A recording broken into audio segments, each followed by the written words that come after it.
Silaturahim. Silaturahim itu dibagi menjadi beberapa bagian. Silaturahim dalam rumah tangga, silaturahim yang kedua adalah di tempat kerja. Ini berpotensi kita untuk memiliki kesalahan dan khilaf. Dan dosa kita sama Allah itu beda dengan dosa kita dengan sesama manusia. Contohnya mbak-mbak semua, ini mau tak panggil ibu-ibu kok sudah masih muda semua ya. Mbak-mbak wailah mensemangat ya. Mbak-mbak semua, saya contohnya mencuri ayam ya. Saya mencuri ayamnya Mas Magi, tak colong. Ayam jago tak colong, tak masak, tak sembelih. Kemudian saya sadar, ya Allah, saya itu salah. Aku gitu, mosok pitike Mas Magi ning jaba tak saut, tak rica-rica, tak maem, ya Allah. Aku itu dosa, aku itu salah. Kemudian saya istighfar Pak Jai. 100.000 kali saya istighfar itu tidak akan menghapus dosa saya di hadapan Allah Subhanahu wa Ta'ala. Kenapa? Ada yang perlu kita ijab kabulkan. Datang ke Mas Magi, Mas, pitike wingi tak colong. Aku sadar nek kuwi dosa, kuwi salah. Mula nek kon ngijoli, saya suruh bayar berapa atau diikhlaskan, Mas. Mas Magi kok bilang, "Pun 15.000 mawon Pak Kiai, halal." Atau punlah pulang pun ikhlas, halal, dosa baru dia dihapus. Makanya hubungan kita sama manusia ini gampang-gampang susah. Kita tidak cukup salah sama ibu itu istighfar. Kita tidak cukup salah sama bapak itu istighfar. Kita tidak cukup salah sama tetangga, memperbanyak istighfar saja itu tidak cukup. Nah, cukupnya bagaimana? Kita harus namanya apa? Silaturahim halal bihalal. Baru dosa kita diampuni oleh Allah Subhanahu wa Ta'ala. Makanya di bulan Syawal ini bulan yang sangat mulia, bulan agung. Jangan gengsi untuk meminta maaf dan jangan berat untuk memaafkan dosa siapapun, sebesar apapun sakit hati yang kita tanggung di dalam berinteraksi dengan sesama manusia. Karena apa? Ketika kita saling memaafkan, bukunya malaikat itu dibuka, kemudian dihapus semua dosa antar keduanya. Ini barokah hebat di dalam kehidupan kita. Dan orang-orang yang memutuskan tali silaturahim, mbak-mbak semua, ya ibu-ibu, mohon maaf ya, memutuskan tali silaturahim sengaja dengan alasan apapun dia mutus silaturahim, tetap tidak disukai Allah. Isnani la yanzurullahu ilaihi ma yaumal qiyamah qati'ur rahimi wa jarusuk. Ada dua orang yang besok di hari yaumul qiyamah itu Allah tidak mau melihatnya. Gak bahaya tak? Ini Allah tidak mau melihatnya. Dua orang yang Allah tidak mau melihatnya di hari yaumul qiyamah. Apa enggak bahaya? Apa enggak menakutkan? Kita sama guru-guru saja, sama orang tua saja tidak ditegur, tidak disapa. Saya ke Kedung Sari, lewat di depan Mbah Yai Thaifur, enggak nyapa saya, enggak nanya saya, kemudian enggak mau salaman sama saya. Ya Allah, hati saya pasti kerontor-rontor, hati saya pasti hancur, saya pasti nangis siang malam. Bagaimana guru mau menegur saya, bagaimana guru saya mau menyapa saya, bagaimana guru saya mau ngomong sama saya. Ini guru, orang tua, saudara, apalagi kita di hari yaumul kiamat tidak dilihat oleh Allah. Allah tidak mau lihat dua orang. Yang pertama siapa? Qati'ur rahim, orang yang memutuskan tali persaudaraan. Hati-hati, aja goro-goro gula teh, goro-goro bisnis, goro-goro usaha kita putus silaturahimnya sama orang lain. Jangan gara-gara apapun yang menyebabkan putus silaturahim kita hindari. Bahaya. Nah, nek wong Jawa kadang ngomong ketegelan, umpama dadi banyu aku ora nyauk, umpama dadi godhong aku ora nyuwek, saking mantele, saking jengkele memutuskan tali silaturahim, maka dua orang ini tidak akan dilihat oleh Allah di hari yaumul kiamah. Yang pertama, orang yang memutuskan tali silaturahim. Yang kedua adalah tetangga yang jelek. Baik, tetangga yang jelek ya memang dimaknai sendiri. Tetangga yang jelek itu apa? Suka membuka aib saudaranya, menyakiti saudaranya, mendolimi saudaranya. Hujan berkah aja, hujan barokah, masya Allah. Ini para rawuh sedaya ingkang minulya ingkang dipun mulyakaken Allah Subhanahu wa taala. Maka Rasulullah Nabi Agung Muhammad sallallahu alaihi wasallam memberikan rambu-rambu kepada kita. Bencilah orang lain, jika kamu benci sewajarnya saja. Siapa tahu kamu menjadi orang yang paling menyayangi dan mencintainya. Dan cintailah orang yang kamu cintai sewajarnya saja. Siapa tahu kamu menjadi orang yang paling membencinya. Apa maknanya? Di dalam kehidupan kita jadi orang baik mencintai atau membenci yang sedang-sedang saja, insya Allah akan menjadi barokah di dalam kehidupan kita. Bulan Syawal, bulan yang mulia, bulan Syawal, bulan yang agung, tempat kita bersilaturahim untuk saling memaafkan, terutama kedua orang tua kita, guru-guru kita, dan sahabat-sahabat kita. Insya Allah ketika kita mau memaafkan dosa-dosa kita yang hubungannya dengan sesama manusia akan diampuni oleh Allah Subhanahu wa taala. Ini makna dari silaturahim. Jangan terpecah belah, jangan bermusuhan, karena orang yang hobi bermusuhan, orang yang hobi pecah belah itu hidupnya tidak akan barokah. Al jama'atu rahmatun wal furqatu adzabun. Jamaah itu mendatangkan rahmatnya Allah Subhanahu wa taala, wal furqatu adzabun. Furqah, musuh-musuhan akan menghadirkan balak di dalam kehidupan manusia. Maka sistem apapun, organisasi apapun, kalau sudah bermusuhan, kalau sudah jengkel-jengkelan, itu tidak akan berkembang. Makanya Yayasan Darussalam ini kalau pengen maju, kalau kepengen berkembang, itu persatuan dan kesatuannya harus kokoh, saling menghormati, terutama orang-orang yang perlu kita hormati di dalam organisasi kita, di dalam kelompok kita. Karena di mana-mana sudah terbukti sistem organisasi yang rapi, yang baik, yang kokoh, loyalitasnya tinggi, sistematis, terkoordinir dengan baik, itu akan berkembang. Ibarat bunga dalam pot itu siramannya baik, teratur dan terukur. Nah, Yayasan Darussalam ini Bapak Ibu semua berkembang di dunia pendidikan. Seperti tempat saya Pak Jun, Mas Mati ya, itu juga baru berkembang, baru seusia jadul. Pondok pesantren saya usianya akhir sangat 7 tahun, baru 7 tahun. Kemudian sekolahannya baru usia 1 tahun. Pak, manajemennya terus terang ya, manajemennya terus terang nggak melibatkan orang banyak ya. Saya termasuk pemikirnya, saya pemikir ya, mikir pembangunan, ya mikir golek murid, ya mikir ngopeni santri. Mungkin suka dukanya Yayasan Darussalam dengan Yayasan Sabilul Muttaqin itu suka dukanya sama. Mungkin santri ini ya nunggak ya oke berdua ya. Mungkin sama ya Pak itu.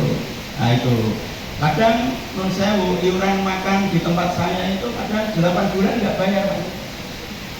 Sampai 8 bulan nggak bayar, 4 bulan nggak bayar.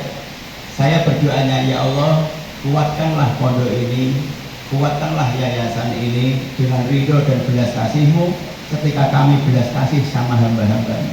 Saya doanya seperti itu. Tapi Allah menghadirkan rezeki yang min haitsu la yahtasib, yang datangnya tidak disangka-sangka, datang sebagai pengganti. Dan saya tidak mampu untuk menghitung nikmat Allah yang itu. Pak Kiai, tahun ini telepon dari teman Jakarta, 3 lokal dari saya Pak Kiai. 3 lokal dari saya, silahkan siapkan tanahnya dibangun, saya transfer dulu 200 juta. Nanti sampai finishing terus Pak Kiai. Alhamdulillah. Lebaran ini dari Jogja Pak Kiai 50 juta untuk operasional pondok. Masya Allah. Saya mungkin dengan santri itu saya maklumi, mereka kurang tapi kita terima, mereka nggak bisa, nggak mampu tapi kita terima dengan cinta dan kasih sayang. Mungkin sumbangsih kita bisanya itu Allah mengganti kok. Dan besarnya Yayasan Darussalam juga insya Allah, di samping manajemen yang diperkokoh, di samping manajemen yang diperkuat, di samping persatuan dan semangat daripada guru dan paguyuban, ada nilai keikhlasan di dalamnya. Jadi insya Allah tidak saklek. Dan Pak Zain saya pesan jangan sekali-kali Yayasan Darussalam nek gak lunas gak untuk tes, jangan. Saya sangat tidak setuju pendidikan ngancam sama murid, nek gak biayanya gak lunas gak boleh ikut tes, jangan. Walaupun ada yang seperti itu, nek bisa kita jangan. Di situ Allah ngetes kita, di situ Allah menguji kita. Bagaimana kita membantu orang yang tidak mampu, bagaimana kita bisa menolong orang yang tidak punya, kemudian dia tersenyum lega, Allah dan malaikatnya tersenyum sama kita, seakan-akan Allah bilang sama malaikatnya, cukupi yayasan itu, cukupi sekolahan itu, langgengkan, bahkan besarkan yayasan itu. Dengan apa? Dengan ridhoku wahai malaikatku semua. Akhirnya apa? Ketika kita angkat tangan, Allah selalu turun tangan, dan itu kita rasakan. Akhirus sanah sampai ke-7 saya bikin SMP Sabilul Muttaqin. Pertama Pak, saya dapat 43 santri, dapat 43 anak sekolah di SMP Boarding School Sabilul Muttaqin. Dan sekarang sudah daftar insya Allah 50 anak sudah masuk SMP Boarding School. Saya itu pemikir Pak Zain, pencari dana, yang golek murid, yang membangun pondok pesantren. Tidak hanya pembangunan pesantrennya saja, tapi perekonomiannya saya bangun. Saya sampai bikin rumah makan Mbak Tin, ya, saya bikin rumah makan, saya jualan direct selling, dan karyawan sudah 216 karyawan untuk menopang perjuangan saya. Karena saya, kata bapak saya, Le, berdirilah di atas kakimu sendiri. Jadilah orang yang kuat imannya, kuat Islamnya, kuat ekonominya. Jangan selalu berpikir ya dana.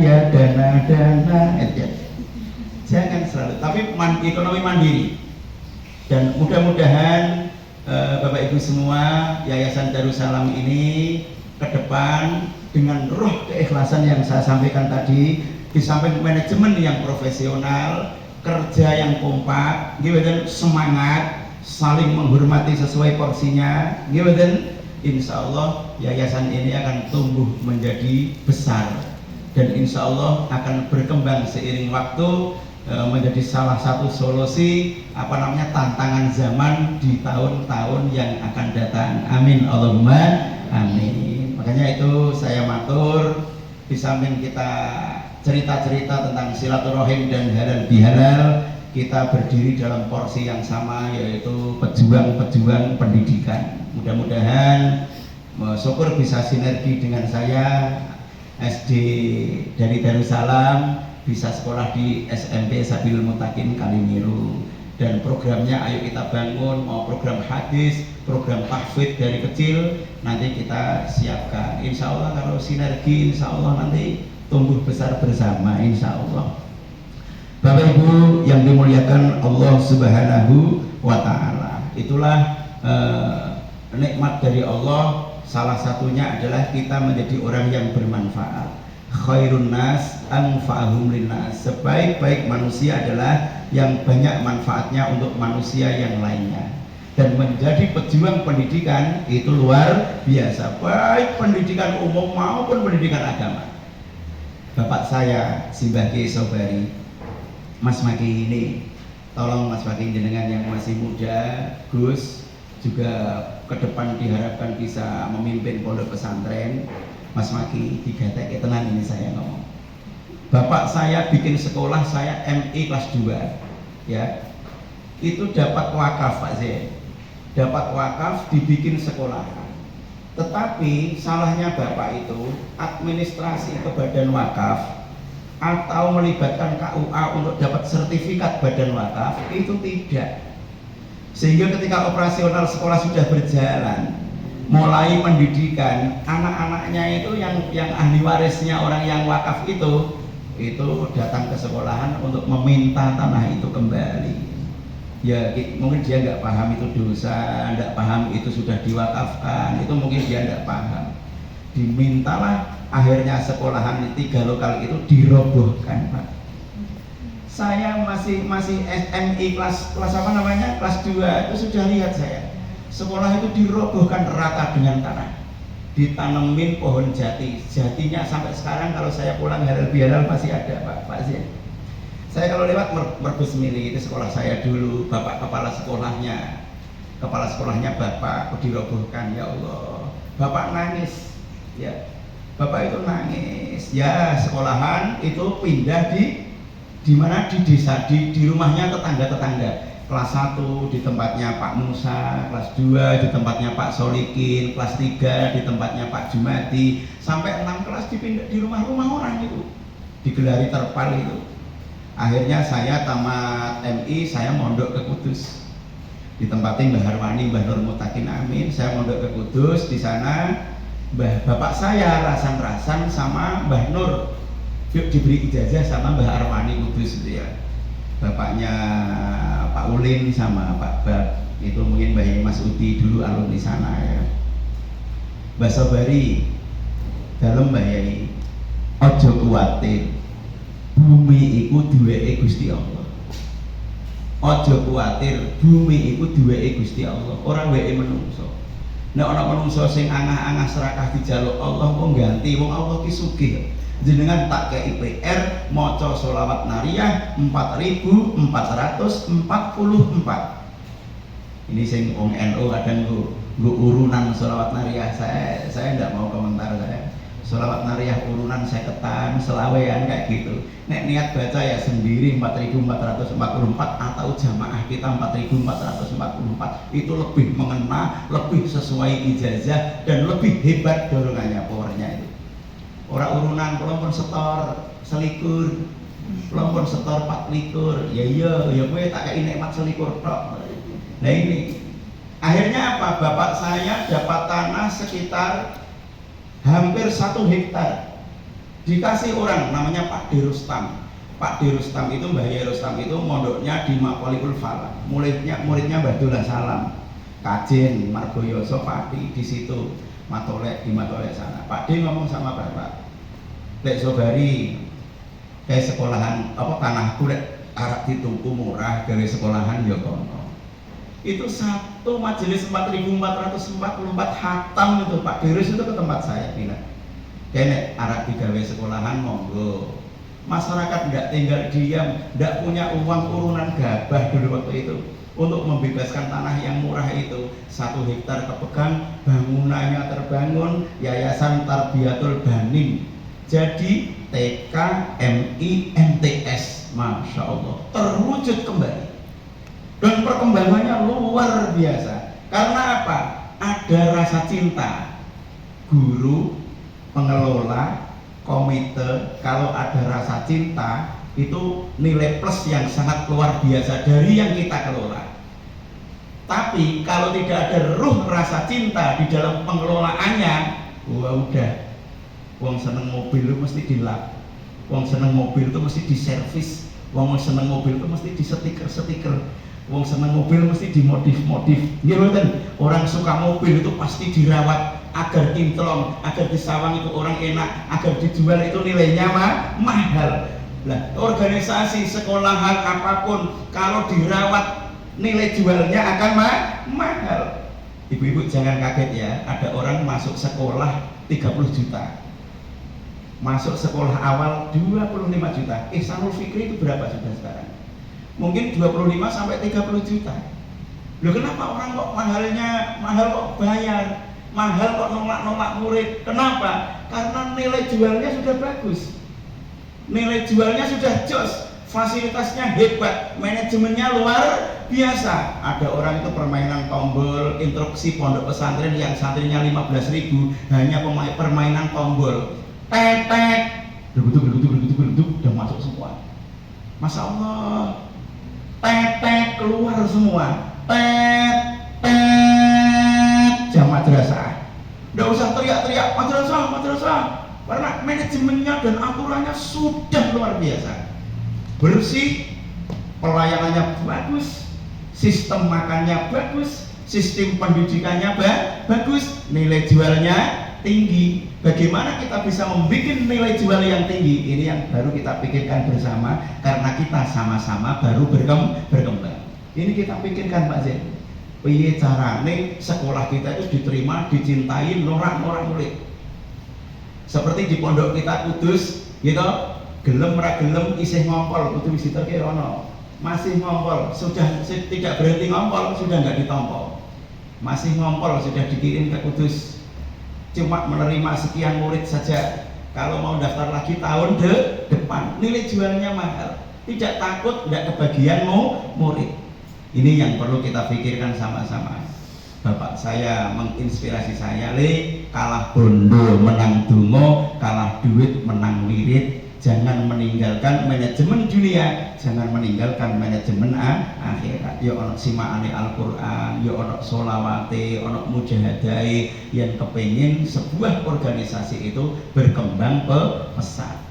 Ini saya baru mulai Pak Zain, saya belum matur bisa bercerita banyak tentang yayasan saya. Baru akhir sanah yang ke-7, murid pesantren sudah hampir 200 santri, kemudian anak SMP baru 43, tambah yang ini masuk ya insya Allah 100 lebih lah. Ini awal perjuangan saya berpikir ikhlas lillahi ta'ala. Kasusnya mungkin sama dengan saya, urusan BP3, urusan dedek bengek itu plek. Yang ikhlas, insya Allah ada jalan yang lain. Di akhir-akhir nanti dia kok bayar, ya alhamdulillah. Nabi sampai keluar kok nggak bayar, ya wasyukurillah. Iya, memang risiko kita seperti itu memang. Tidak bisa kita, karena apa? Hubungannya dengan ekonomi seseorang yang tidak sama. Ekonomi ini rapodo. Dan ketika mereka cerita, saya nggak tegel. Apunten nggih Pak Ustadz, Bapak pun boten nonton. Kula nggih nyambut damel serabutan. Waduh, boten sah diteraske, nggo edane diunjuk nggo. Dar. Daripada saya berbesmili nggak kuat ya. Karena apa? Kita merasakan bagaimana kita itu bisa menjiwai perasaannya orang lain, sehingga timbul empati, timbul rasa cinta dan rasa sayang untuk bisa mengangkat harkat martabatnya orang lain dengan apa yang kita mampu, dengan apa yang kita bisa. Karena saya pemilik yayasan, saya sangat leluasa sekali mengatur keberadaan santri dengan berbagai macam porsi keberadaannya. Alhamdulillah bisa berjalan, Masya Allah. Pak Zain, saya tak cerita ini. Jadi semangat saya, semangatnya bapak saya tak teruskan. Bapak, dulu sekolahanmu dirobohkan. Bapak, biar sekolahmu dibroke. Saya dengan sekolah ke sampai MTS, saya tidak kuliah Pak Zain. Kakak saya yang kuliah, adik-adik saya yang belajar, saya laki-laki sendiri dipondokkan pesantren sama bapak. Tapi cita-cita saya tetap membara, karena merobohkan sekolahan itu di mata saya. Sampai menjadi hujah dalam hati saya, Pak, walaupun saya tamat MTS, saya pengen meneruskan perjuangan bapak. Saya tamat SMP, tapi saya akan bikin sekolahan SMP. Allahumma amin. Dan terwujud, anak SMP punya sekolahan SMP. Terwujud Pak. Dan masalah santri Pak Zain, namanya Mbak Zulfa itu siapa? Itu mondok di tempat saya. Bapaknya itu terjebak rentenir, ikut pembangunan tower apa namanya, jaringan apa namanya, handphone ya. Dia sampai investasi miliaran Pak. Sertifikat rumah kampung-kampung masuk bank semua. Ternyata tertipu investasi bodong. Dia diburu sama penagih hutang, namanya apa Pak? Kolektor, debt kolektor. datang sampai anaknya yang paling kecil karena tukang tagihnya itu galak Pak. Di ini sumur, nek awak membayar, nek orang bayar anak cemplung ke sumur, sampai seperti itu. Sampai anaknya mondok di tempat saya, didatengin 2 orang berambut gondrong, naik motor itu. Pak, anaknya Pak ini tidak mondok di sini Pak. Ya, anaknya Pak ini mondok di sini. Saya bilang seperti itu. Mohon maaf Pak, bisa ketemu sebentar? Boleh? Keluar sebentar. Kok Mbak Yuca namanya? Mbak Yuca kok masuk pondok kok nangis? Ada apa Mbak Yuca? Saya tidak ingat. Bah, katanya saya itu jaminan hutang bapak saya katanya. Loh, siapa yang ngomong? Itu Bah, 2 orang yang di luar katanya. Yang kamu makan itu dulu hutang-hutang ini. Makanya kamu darah yang mengalir di tubuhmu itu karena makanan hutang bapakmu ini. Kamu jaminan hutang bapakmu. Saya marah Pak Cik. Saya sebagai pimpinan pesantren itu anak saya, bapaknya sudah lari kabur ke Papua sama ibunya. Ya, saya kan langsung bertindak. Mas ini Mas, mohon maaf Mas, gimana? Ada keluh kesah apa yang bisa saya bantu? Bapak tidak bisa bantu Pak. Ini urusan hutang piutang bapaknya ini sama saya. Terus, ya ini jaminan hutang bapaknya. Mas, jangan gitu. Kamu nanti kena undang-undang perlindungan anak lo. Kamu bisa masuk penjara nih kayak ini. Saya tidak peduli Pak. Saya orang jalanan. Tugas saya ya ada uang urusan selesai. Oke, saya bilang itu. Jenengan orang jalanan ya Mas ya. Sebentar ya, tak kenalin orang jalanan jenengan. Saya bilang itu. Saya telepon teman saya, Mas kamu kesini sebentar Mas. Ini di pondok ada masalah kayak gini. Ada apa Pak Ustadz? Sebentar saya geser tempat, saya bilang ada anak mondok di sini katanya jaminan hutang orang tuanya. Mohon maaf, wah gak betul itu Pak Ustadz, nggak beres. Saya ke situ Pak Ustadz. Oh iya, dia bawa mobil yang katanya preman itu Mas Maki. Langsung dimasukkan ke dalam. Pak Ustadz, mohon maaf 2 orang ini saya pinjam. Bilang saya pinjam, langsung dipegang. Oh, memang orang skillnya bagus ya. Dipegang semua, dimasukkan mobil, dibawa pergi. Saya tidak tahu mau diapain, tidak tahu. Setengah jam kemudian dia balik. 2 orang itu langsung, Pak maaf Pak, saya mau berhenti jadi kolektor Pak. Saya tidak akan begini lagi Pak. Terutama saya tidak akan kesini lagi. Loh gimana Mas? Tidak Pak, saya udah mau pamit saja. Apa namanya? Mohon maaf sebesar-besarnya Mas, bentar saya mau klarifikasi. Mas kayak gitu tega enggak? Seandainya keluarganya Mas yang digitukan, jenengan punya hutang, yo anaknya jenengan tak jadikan jaminan hutang, boleh apa enggak? Saya bilang gitu. Ya jangan Pak, ya makanya. Akhirnya orang itu pergi keluar, teman saya bilang, Pak, kalau datang ke sini lagi tak patahin kakinya sama saya. Masya Allah. Itu Mas Maki, orang ini sekolah di tempat saya, mondok di tempat saya, tidak pernah disangoni ibu nih. Tidak pernah disangoni bapak nih. Istri saya bilangin jangan teriak-teriak bilang gasnya habis, jangan teriak-teriak bilang uang belanjanya habis. Bisikin telinga saya, jangan sampai orang-orang yang tidak punya itu tersinggung hatinya. Di sini ngerepoti jangan. Bah, minyak itelas yang pelan, jangan kedengaran santri. Nanti yang rumongso tidak bayar, rumongso tidak punya, nanti apa Pak? Kerontok. Masya Allah. Setelah anak ini tamat SMA 1 sekolah, diambil sama bapak ibunya Pak, dibawa ke Papua. Lah kok 5 tahun kemudian orang ini wajahnya ceria semua Pak. Datang ke tempat saya Pak Zen, bawa mobil, wajahnya ceria, bahagia.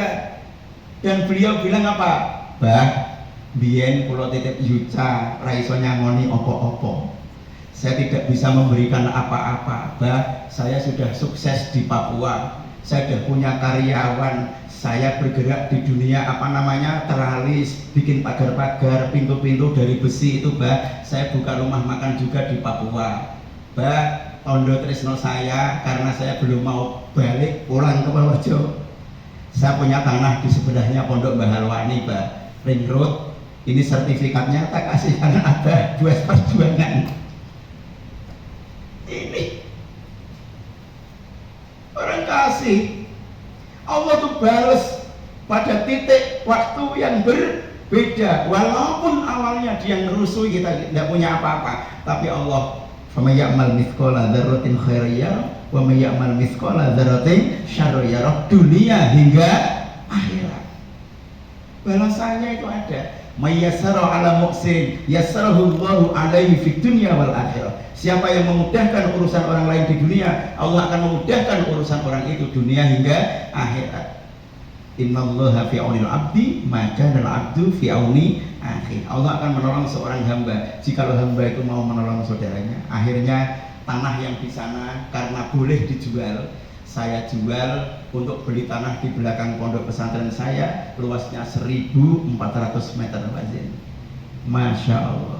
Ini cerita inspiratif untuk pribadi saya dan panjenengan sedaya. Ringankan menolong orang lain, ringankan membantu orang lain. Konsultasikan dengan Pak Zen, masih di lampu hijau apa merah, itu nanti kita punya kira-kira, punya standar untuk menolong dan membantu, mungkin dengan sistem subsidi silang atau mungkin sistem donatur yang bisa meringankan beban saudara-saudara kita yang mau belajar.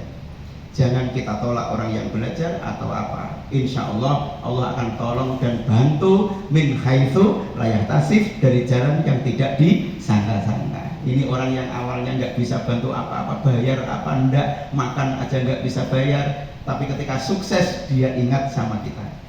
Bahkan saya dibangunkan toko pesantren. Toko pesantren salah satunya dari Papua. Bah, bangun mau toko nih bah. Kira-kira anggaran berapa? Oh, kira-kira anggarannya 350 itu Mbak Woro. Udah bah, disiapkan gambarnya, Pak Teguh mau lihat. Ditransferi dari Papua. Yaitu tokonya jadi sama teman-teman Jakarta diroyok bareng-bareng.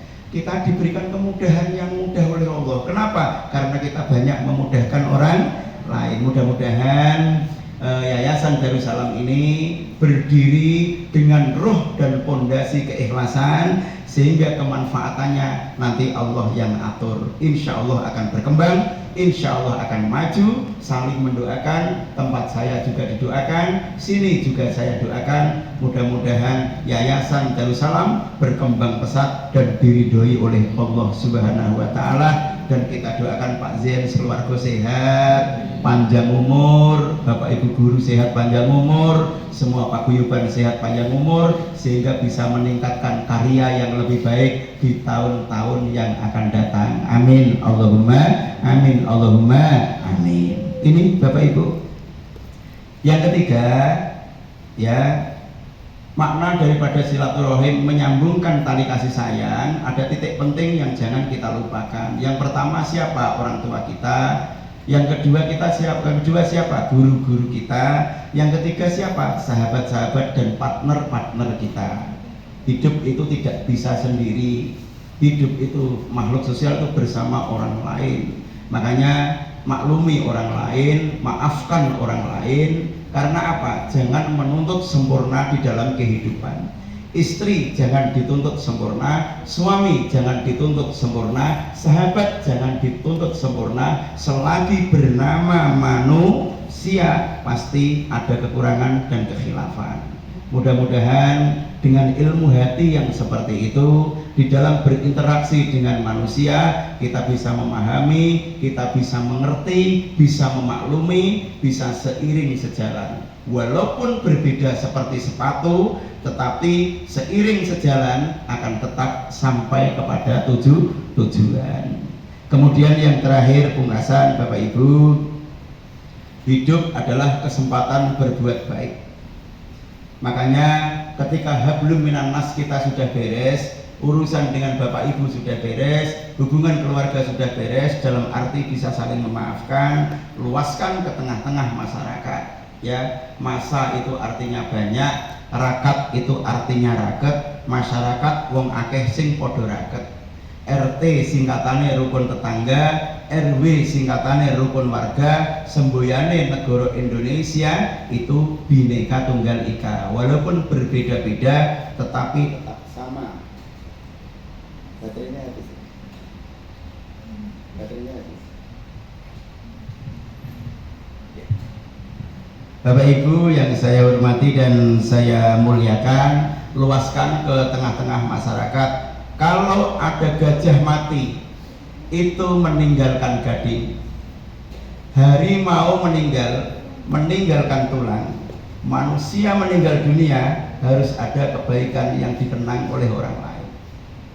Ini penting saya sampaikan itu. Ini penting. Karena apa? Kita lihat orang yang meninggalkan kemanfaatan yang tinggi, Pak Zain. Pangeran Diponegoro, Sultan Abdul Hamid, Khairul Cakra, Amirul Mukminin, Sayyidin Panotogomo, Khalifatullah, pahlawan Gua Selarong ing Tanah Jawi, nama kecilnya Raden Mas Ontowiryo, gitu. Gelarnya Pangeran Diponegoro. Di mana beliau sekarang? Beliau sekarang sudah tidak ada. Beliau sekarang sudah meninggal dunia, tetapi beliau seakan masih hidup di tengah-tengah kita. Kenapa? Ada Kodam 4 Diponegoro, Kodam 4 Diponegoro, ada Undip Universitas Diponegoro, ada Jalan Diponegoro, ada Museum Diponegoro. Ayo, bahkan pelajaran sejarah di seluruh Indonesia, kalau sudah cerita pahlawan pasti ada namanya Pangeran Diponegoro. Orangnya sudah tidak ada, orangnya sudah mati, tapi kebaikannya tetap ada. Kenapa? Semua berawal dari hati, perjuangannya ikhlas. Ibarat kita menanam pohon kelapa, anak cucu kita tidak meminum kita yang menanam tidak meminum air kelapa dan degannya, tapi anak cucu kita yang akan meminum air kelapa dan degannya. Mungkin ibu-ibu mulang TK itu tidak akan lihat suksesnya murid-muridnya, gimana? Tapi suatu saat nanti kita akan dikenang oleh murid-murid kita. Iku guruku TK biyen, senajan pun sepuh, tapi iku guru kula TK riyen. Kebaikannya kita diomong. Dulu yang ngajarin saya tepuk anak soleh, dulu yang ngajarin saya tepuk-tepuk, dulu yang ngajarin saya Allahumma barik lana fima razaqtana, itu guru-guru saya. Makanya ada yang mengatakan guru adalah pahlawan tanpa tanda jasa. Tapi insya Allah kebanyakan 100 atau 99,9% guru-guru itu ahli surga. Kenapa dikatakan seperti itu? Ilmunya bermanfaat. Ketika mati anak Adam, putuslah amalnya kecuali 3 perkara. 1. Sedekah jariyah. 2. Ilmu yang bermanfaat. 3. Doanya anak yang soleh dan solehah. Ibu punya salah satunya. Masya Allah. Tapi katanya orang alim itu masuk surganya duluan orang kaya, Pak Zain. Loh, bener Pak Zain. Duluan orang kaya. Ada orang alim katanya duduk ngajar ngaji, santrinya banyak. Mbah Yai, kulo iri kalian sampeyan. Ngopo kok iri kalian kulo? Jenengan ilmu nih manfaat, santri nih kata. Kulo sampeyan iri kali tiang pojokan nih kok. Dan apa? Kalau bisa mulang dengan nyaman, orang kodanan, orang kepanasan, asramane ono, ruang belajar ono, ini sing bangun ke yo kae. Jadi sing Robi Swarga iki wong sugih sih, insyaallah nembe kula tadi kula. Lha Pak Zain, muga jenengan ahli swarga Pak Zain. Sak keluargane, muga lumeber dhateng kula panjenengan sedaya. Amin Allahumma. Amin Allahumma amin. Khairun nas anfa'ahum linnas. Api-apike menungso wong sing akeh manfaat kanggo menungso liyane dalam bentuk apapun. Ada yang berupa harta benda manfaatnya, ada yang berupa ilmu, waktu, ego partikel dan segala macamnya. Insya Allah kita akan dimuliakan oleh Allah, langkah kita diridhoi Allah Subhanahu wa Ta'ala ketika kita menjadi orang-orang yang bermanfaat, apalagi di dunia pendidikan. Para rawuh sedaya ingkang minulya, ingkang dipun mulyakaken dening Allah Subhanahu wa Ta'ala. Sesudah itu mari kita tingkatkan ibadah kita di hadapan Allah Subhanahu wa Ta'ala. Kemarin ada virus luar biasa, namanya virus 19 atau virus COVID-19. Dari peristiwa itu kita tahu lockdown, dari peristiwa itu kita tahu social distancing, dari itu kita tahu rapid test, kita tahu swab. Kalau tidak ada corona, kita tidak tahu swab, rapid test, lockdown, gitu kan, jaga jarak, kita nggak tahu. Tapi dari peristiwa itu kita jadi ngerti. Dan apa hikmah yang kita ambil dari peristiwa akbar dunia itu? Kita kok menjadi salah satu manusia yang lolos dari virus itu. Berarti apa? Allah instruksi sama Israel. Israel, dalam Gusti, fulan jangan kena. panjangkan umurnya, sehatkan badannya, karena saya masih punya rencana dengan orang-orang itu. Lah apa syukurnya ketika kita diberi nikmat panjang umur dan sehat? Ya, syukur bil lisan, syukur bil arkan, syukur bil qalbi. Syukur bil lisan alhamdulillah, syukur bil arkan badan sehat untuk ibadah, syukur bil qalbi nrimo ing panduming Gusti. Ini yang perlu kita lakukan. Makanya ibu-ibu, bapak-bapak semua, dengan dipanjangkan umur kita berarti Allah masih memberikan kita kesempatan untuk berbuat baik.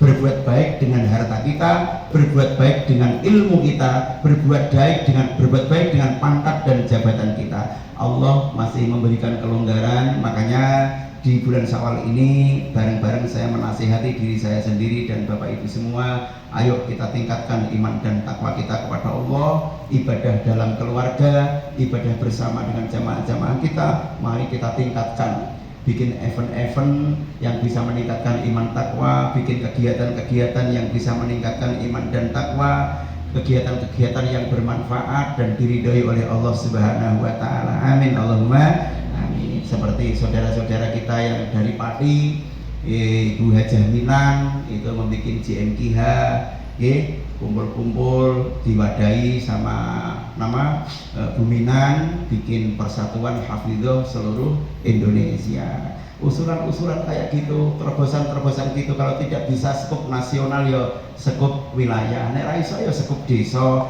bikin kegiatan-kegiatan yang membuat hari-hari kita itu bermanfaat dan diridhoi Allah Subhanahu wa taala. Dulu Gusmi bikin simaan-simaan, Bu Jaminan sekarang bikin simaan-simaan, tapi Bu Minan tidak tahu kalau saya tinggal di sini, Mas Maki.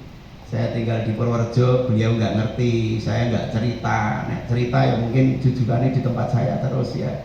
Karena Torekoh Mbah Dullah wilayah selatan itu bapak saya yang ngampu. Bapak saya yang ngampu, ngerti keluarga sana dengan keluarga saya, ngerti. Pak Lek, ponakan-ponakan mondoknya di situ semua sampai hafal Al-Quran. Tapi beliau nggak ngerti nek saya tinggal di sini. Pak Durrahman juga Besole ya. Mungkin Bu Minan tidak tahu bahwa saudaranya banyak di sini. Insya Allah besok kalau ada waktu, kesempatan, kita bisa ngaturi beliau bersama jamaah JMKH Kabupaten Purworejo. Mungkin insya Allah bisa di pondok saya, bisa kumpul-kumpul saling nyambung silaturahim, biar nyambung semuanya. Itu Pak Zen, Mas Maki, semuanya Bapak Ibu yang bisa saya sampaikan. Halal bihalal, silaturahim, sambungkan tali kasih sayang. Jangan saling membenci, jangan saling memfitnah, jangan saling menjatuhkan. Mari kita bahu-membahu dalam kebaikan sesuai dengan apa yang kita mampu dan bisa. Mudah-mudahan terus semangat dan semakin semangat, karena kerja kita di Darussalam tidak sekedar masalah materi, tapi perjuangan yang bernilai pahala akhirat. Semangat nggih. Mudah-mudahan diridhoi Allah Subhanahu wa taala. Mari kita tutup dengan doa bersama. Allahumma sholli wa sallim ala sayyidina Muhammadin tibbil qulubi wa tawaiha wa afiyatil abdani wa shifaiha wa nuril absari wa diyaiha wa qutil arwahi wa hidaiha wa ala alihi wa sahbihi wa sallim. Rabbana dhalamna anfusana wa illam taghfir lana wa tarhamna lanakunanna minal khasirin. La ilaha illa anta subhanaka inni kuntu minadh dhalimin. Allahumma inna nas'aluka salamatan fi dinina ya Allah, wa afiyatan fi jasadina ya Allah, wa ziyadatan fi ilmina ya Allah, wa barakatan fi rizkina ya Allah, wa taubatan qabla mautina ya Allah, wa rahmatan 'inda mautina ya Allah, wa maghfiratan ba'da mautina ya Allah. Ya Allah ya Rabbana, anta maqsuduna, ridhoka matlubuna, dunyana wa ukhrana. Ya Allah, panjangkan umur kami dalam kebaikan, sehatkan kami untuk kebaikan, luaskan rezeki kami untuk perjuangan. Ya Allah, jadikan sisa umur kami sisa umur yang bermanfaat. Matikan kami husnul khotimah dalam keadaan iman dan takwa kepadamu. Ya Allah, selama hidup di dunia, beri dan titipi kami keluarga yang sakinah, mawaddah warahmah, titipi kami anak-anak yang soleh dan soleha, jadikan semua orang-orang yang bermanfaat untuk mengokohkan agamamu, untuk menguatkan agamamu, untuk menghidupkan agamamu, agama kita semua tercinta, agama Islam. Ya Allah, ya Allah, tak ada rugi kita dalam perjuangan, tidak ada rugi sedikit pun kita dalam memperjuangkan agamamu. Ya Allah, karena dunia ini akan kiamat, umur akan berakhir, dunia tidak ada artinya kecuali yang dipakai untuk perjuangan membesarkan agamamu. Nafas ini tidak ada artinya kecuali gerak badan yang untuk menghidupkan agamamu. Ya Allah, dunia ini akan hilang, tidak ada rugi dunia ini untuk berbuat kebaikan, tidak ada hilang uang untuk berbuat kebaikan, karena yang engkau catat adalah amal kami. Ya Allah, dunia ini akan hancur sehancur-hancurnya kalau kiamat itu sudah datang, tidak ada yang bisa kita pertahankan dan tidak bisa kita miliki. Jangankan kiamat akbar, kiamat kecil, kematian kami saja ya Allah, semua sudah tidak ada, tidak semua kita tinggalkan, tidak ada yang kami bawa, hanya tanah 2,5 meter dan kain kafan. Maka engkau panjangkan umur kami, adalah keberkahan. Engkau berikan kami umur, adalah kesempatan untuk berbuat kebaikan. Ya Allah, agar di buku malaikat pencatat amal ada nama-nama kami, ada nama istri kami, ada nama anak-anak kami, ada nama keluarga kami, dan tercatat dalam kebaikan semua. Ya Allah, ya Allah, ya Rahman ya Rahim, irhamna. Ya Allah, ya Rahman ya Rahim, ighfir lana. Jadikan kami manusia menjadi jalan kebaikan, baik dengan ilmu kami, dengan harta kami, atau dengan tenaga kami. Jadikan kami keran-keran kebaikan di dunia ini. Ya Allah, untuk menolong hamba-hambamu, untuk meringankan beban hamba-hambamu, untuk memperjuangkan hamba-hambamu. Ya Allah, ya Rabbana, anta maksuduna, ridhoka matlubuna, dunyana wa ukhrana. Rabbana atina fid dunya hasanah wa fil akhirati hasanah wa qina adzabannar. Rabbi firli wa liwalidayya warhamhuma kama rabbayana shighara. Wa salamun alal mursalin walhamdulillahi rabbil alamin. Lil qabul al-Fatihah.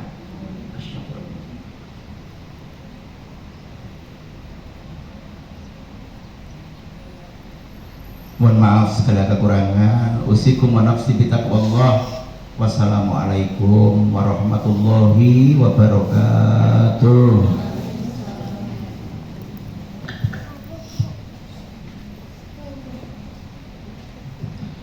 Kami sampaikan terima kasih banyak atas